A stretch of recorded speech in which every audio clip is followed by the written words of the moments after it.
வணக்கம் ஆன்மீக நண்பர்களே.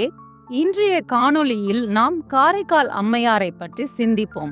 காரைக்கால் அம்மையார் 3 பெண் நாயன்மார்களில் ஒருவரும் மூத்தவரும் ஆவார். இவர் இசைத்தமிழால் இறைவனை பற்றி முதன்முதலாக பாடியவராகவும் தமிழுக்கு அந்தாதி எனும் இலக்கண முறையை அறிமுகம் செய்தவராகவும் அறியப்பெறுகிறார். அற்புத திருவந்தாதி, திருவாலங்காட்டு மூத்த திருப்பதிகம், திரு இரட்டை மணிமாலை போன்ற நூல்களை தந்து சைவ தமிழுக்கு பெரும் தொண்டாற்றியுள்ளார். இவருடைய பதிக முறைகளை பின்பற்றியே பிற்காலத்தில் தேவார பதிகங்கள் இயற்றப்பட்டன. இவருக்கென காரைக்கால் சிவன் கோவிலில் தனி சன்னதி அமைக்கப்பட்டுள்ளது. அக்கோவில் காரைக்கால் அம்மையார் கோவில் என்று மக்களால் அழைக்கப்பெறுகிறது. முற்காலத்தில் காரைவனம் எனப்பட்ட மாநகர் தற்போது காரைக்கால் என்று வழங்கப்படுகிறது. இந்நகரில் காரைக்கால் அம்மையார் தனதத்தன் தர்மவதி தம்பதியருக்கு மகளாக பிறந்தார். இவரது இயற்பெயர் புனிதவதி. சிவ வழிபாட்டில் ஈடுபாடு கொண்ட வணிக குடும்பத்தில் பிறந்தார். சிறு வயதிலிருந்தே சிவபெருமான் மீது ஆழ்ந்த பக்தி கொண்டவராக இருந்தார். நாகப்பட்டினத்தை சேர்ந்த ஒரு பணக்கார வணிகரான பரமதத்தன் என்பவரை மணந்தார். ஒரு சமயம் பரமதத்தன் தனது கடையில் இருந்த போது ஒரு வியாபாரி 2 மாங்கனிகளை கொண்டு வந்து அவரிடம் கொடுத்தார்.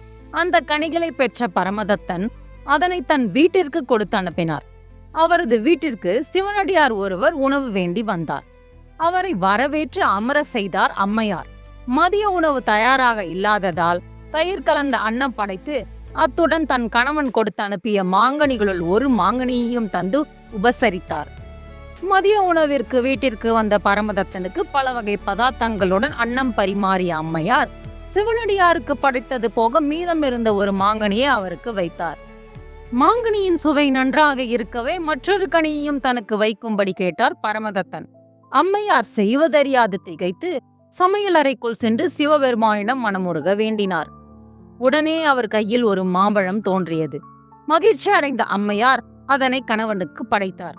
முதலில் வைத்த மாங்கனியை விட இக்கனி அதிக சுவையுடன் இருக்கவே சந்தேகமடைந்த பரமதத்தன் காரணம் கேட்டார். அம்மையார் நடந்ததை கூறினார். அக்காரணத்தை பரமதத்தன் நம்பவில்லை. சிவபெருமான் கனி தந்தது உண்மையானால் மீண்டும் ஒரு கனியை வரவழைக்கும்படி கூறினான். அம்மையார் சிவபெருமானை வணங்க மீண்டும் ஒரு மாங்கனி கிடைத்தது. இதை கண்டு வியந்த பரமதத்தன் அவரை தெய்வ பெண் என்று கருதினார். அத்தெய்வ பெண்ணுடன் வாழ தனக்கு தகுதியில்லை என கருதி பரமதத்தன் அம்மையாரை விட்டு பிரிய துணிந்தார். வாணிபம் செய்ய விரும்பும் பண்டங்களை நிரம்ப ஏற்றிக்கொண்டு கடலின் மீது பயணமாக சென்றார். பின்னர் பரமதத்தன் பாண்டிய நாடான மதுரை மாநகர் சென்று மற்றொரு பெண்ணை திருமணம் முடித்து அங்கேயே வாழ்ந்தார். சில காலம் கழித்து அவளுக்கு ஒரு பெண் குழந்தை பிறந்தது. அந்த குழந்தைக்கு அம்மையாரின் திருப்பெயரையே வைத்தார். பரமதத்தன் பாண்டிய நாட்டில் இருக்கும் செய்தி அம்மையாருடைய உறவினர்களுக்கு மற்ற வணிகர்கள் மூலம் தெரிய வந்தது.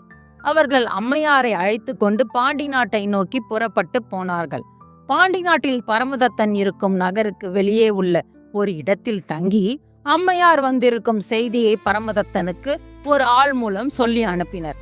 தன்னை தேடி வந்த மனைவியை கண்ட பரமதத்தன் அவரை தெய்வமாக வணங்கி தன் 2வது மனைவி மற்றும் குழந்தையுடன் காலில் விழுந்தார்.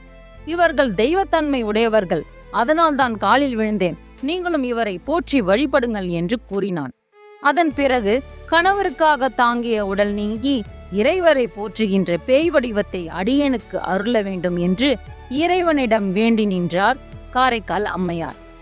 அனைவரும் வணங்கும் சிவபூதகண வடிவம் பெற்றார்.